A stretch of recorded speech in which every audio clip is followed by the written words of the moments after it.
Qriqoryana Hikmət Hacıyevlə təmasda olmağı mən tapşırmışam.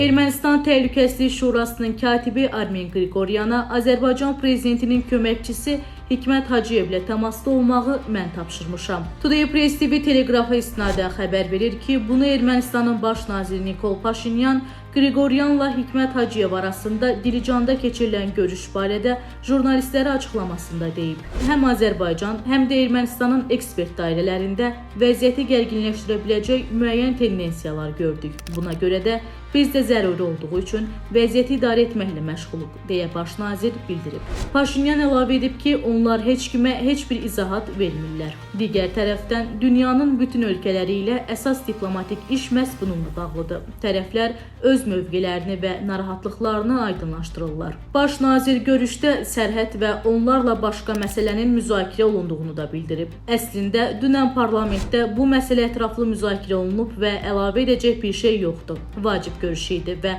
onun regiondan kənarda deyil, Ermənistanda baş tutması vacibdir. Bu o deməkdir ki, biz sülh prosesində irəliləyirik, bütün mümkün riskləri idarə edirik. O vurğulayıb ki, onlar daxili siyasi həyatı heç kimlə müzakirə etmirlər. Amma digər tərəfdən biz seçkilərin siyasi nəticələrini və seçkilərdən irəli gələn strategiyaları istisnasız olaraq bütün dünya, o cümlədən bütün beynəlxalq tərəfdaşlarla bölüşürük deyə Paşinyan fikrini yekunlaşdırıb.